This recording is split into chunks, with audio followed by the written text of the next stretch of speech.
वंदे भारत, जिसमें 180 किलोमीटर प्रति घंटा की रफ्तार से चलने की क्षमता है, वो सिर्फ 83 किलोमीटर प्रति घंटा की एवरेज स्पीड से क्यों चल रही है? वंदे भारत जो 52 सेकंड में 100 किलोमीटर प्रति घंटा की रफ्तार पकड़ सकती है, उसे 300 किलोमीटर का सफर तय करने में 4 से 5 घंटे क्यों लग रहे हैं? वो वंदे भारत जिसे फ्यूचर में 240 किलोमीटर प्रति घंटा की स्पीड से चलाने की योजना है, उसकी स्पीड पर ब्रेक कौन लगा रहा है? आखिर इंडिया की पहली सेमी हाई स्पीड ट्रेन उस रफ्तार से क्यों नहीं चल पा रही है जिसके लिए उसे डिजाइन किया गया था?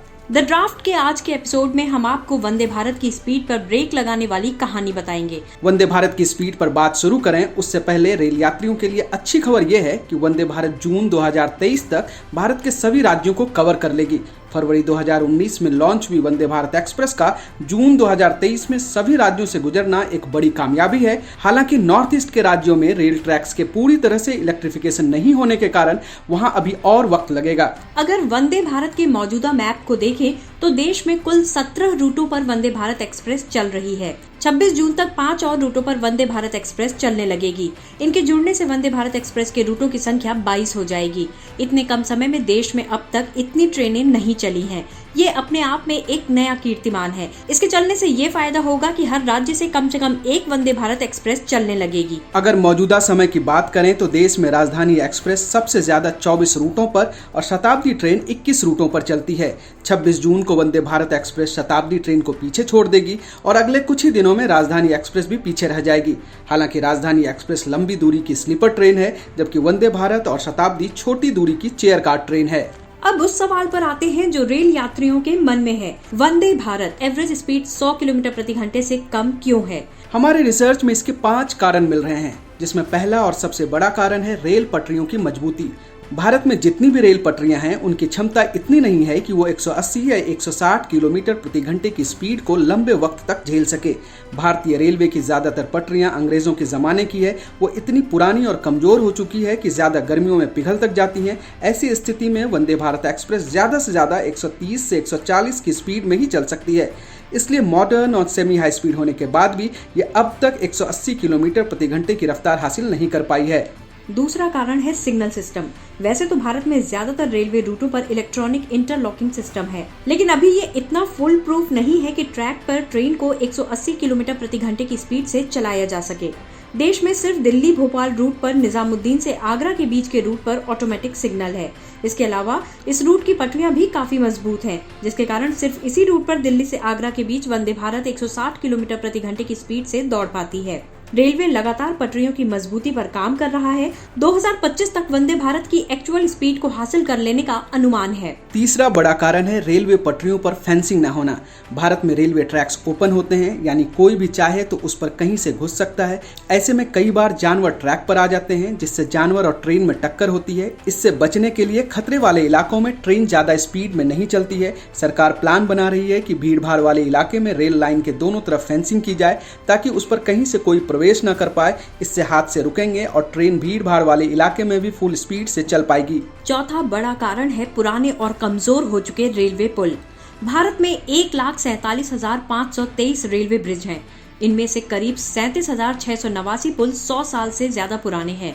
ये इतने कमजोर हैं कि यहाँ से ट्रेन अगर अपनी फुल स्पीड में चले तो हादसा होना तय है। इसलिए इन पुलों पर ट्रेन की स्पीड 10-20 किलोमीटर प्रति घंटे के आसपास होती है, जिससे ट्रेन की एवरेज स्पीड और कम हो जाती है। बड़े पैमाने पर नए रेलवे ब्रिज बनाए जा रहे हैं या फिर उन्हें रिपेयर किया जा रहा है ताकि ब्रिज पर स्पीड बढ़ाई जा सके। पांचवा कारण है ट्रेन पर पत्थरबाजी। हमारे देश में अपने ही कुछ लोगों को चमचमाती मॉडर्न रेल पसंद नहीं है। वो अक्सर इस पर पत्थर फेंकते हैं और नुकसान करते हैं।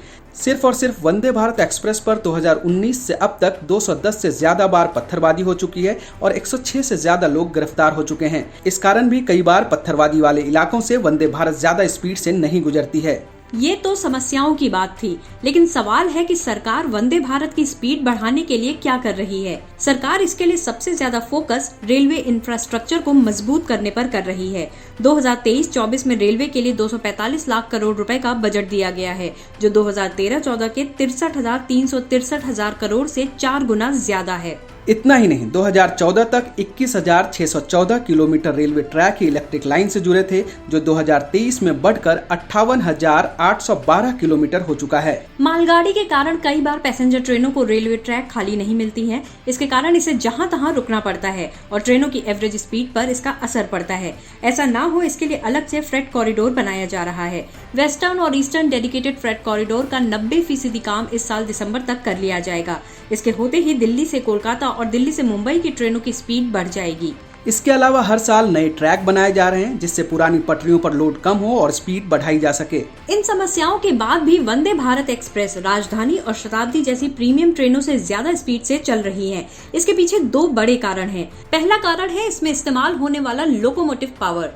वंदे भारत ट्रेन में अलग से कोई इंजन नहीं है, बल्कि 16 कोच में से 8 कोच में मोटर लगी है, जिसमें 840 किलोवाट का पावर होता है और इससे ट्रेन की स्पीड बढ़ जाती है। दूसरा कारण है इंस्टेंट स्पीड और ब्रेकिंग। वंदे भारत एक्सप्रेस को 100 किलोमीटर प्रति घंटा की स्पीड हासिल करने में सिर्फ 52 सेकंड का समय लगता है, जबकि शताब्दी जैसी ट्रेनों को 100 किलोमीटर प्रति घंटे की स्पीड हासिल करने में काफी समय लग जाता है। इसके अलावा शताब्दी और राजधानी को रुकने के लिए 1 किलोमीटर पहले ही ब्रेक लेना पड़ता है, जबकि वंदे भारत एक्सप्रेस को रुकने के लिए सिर्फ 100 से 200 मीटर पहले ब्रेक लेना पड़ता है। इसका फायदा ये होता है कि वंदे भारत की स्पीड इन दोनों ट्रेनों की तुलना में हमेशा ज्यादा बनी रहती है। वंदे भारत के नए वर्जन के लिए जो रिसर्च और डेवलपमेंट का काम चल रहा है, उसमें 240 किलोमीटर प्रति घंटा की स्पीड को ले जाने का प्लान भी है।